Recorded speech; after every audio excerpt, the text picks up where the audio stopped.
It is the job of elected officials to hold powerful people to account. When powerful people do damage to everyday citizens with their policies, it is our job as elected officials to call them out for it and to fix the problem. The reason we have inflation today is not because I'm criticizing the bankers and politicians who caused it. It's because they've created the cash that is driving up the cost of living. So, you know who's damaging the credibility of the Bank of Canada? Justin Trudeau. What is your reaction to Pierre Poilievre promising to fire Tiff Macklem, and just in general the way the Bank of Canada has been brought into the Conservative leadership race?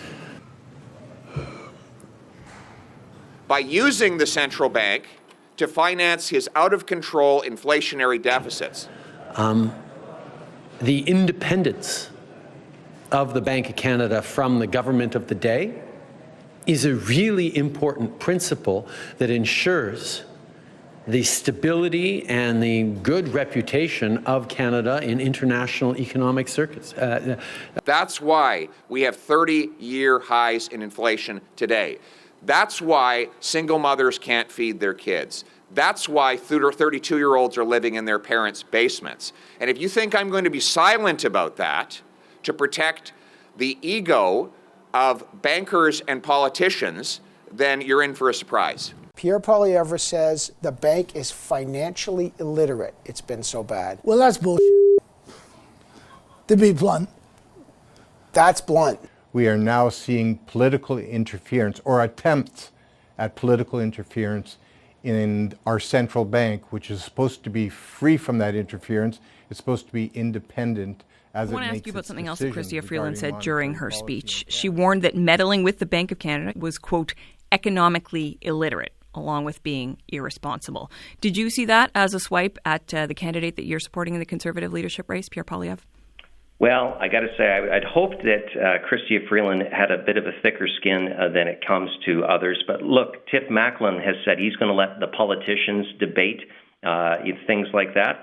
And last week, one of his senior deputy governors said that the bank should be accountable like everyone else. And I will tell you, Catherine, when you speak to my constituents, right now they see the price of everything going up. They don't have a way to be able to deal with both the rising interest rates and with the prices at the pump and at grocery stores.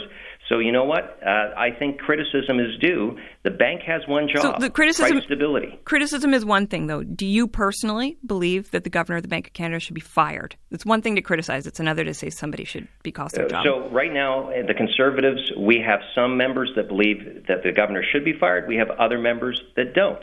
So we're going to leave that to the membership to decide who our new leader is and what will become our Conservative policy.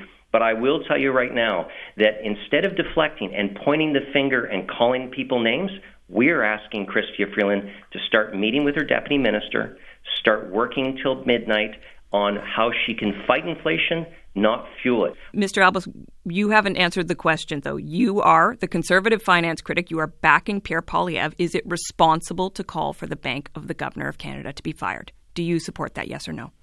Okay, so I support having a debate on these issues, and I don't support calling people names. At the same time, though, we will let our membership decide who the leader will be and what our Conservative policy would be. But I will tell you, a deputy governor last week said that the bank should be accountable. When Tiff Macklem and Carolyn Rogers come to the Finance Committee, I am respectful, but I am also tough, because price stability is the number one job. Stopping inflation is the one job the Bank of Canada has, and I expect them to do it. Thank you for your time today, Dan Albus. Thank you, Catherine. That's why we have 30-year highs in inflation today. That's why single mothers can't feed their kids. That's why 32-year-olds are living in their parents' basements. And if you think I'm going to be silent about that to protect the ego of bankers and politicians, then you're in for a surprise.